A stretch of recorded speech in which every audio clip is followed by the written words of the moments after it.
Good day po mga kabrads. Project pala natin ngayon ay gawa natin ito ng railing patay sa design ng may-ari. At mamaya lalagay ko dito yung mga ginamit natin mga materyales. So tara mga kabrads, umpisahan na natin. At ang pinakaitaas o yung pinakahawakan po mga kabrads ng ating railing, gusto ng may-ari, ganyan siya pero ang magiging design niya ay parang kahoy.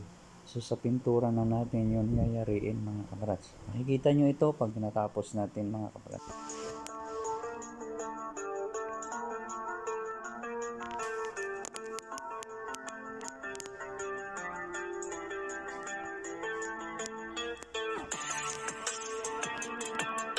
Ito po pala ang mga materials natin ginamit mga kabrats.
Ito yung sinasabi ko sa inyo mga kabrads, nakahoy siya pero bakal po yan.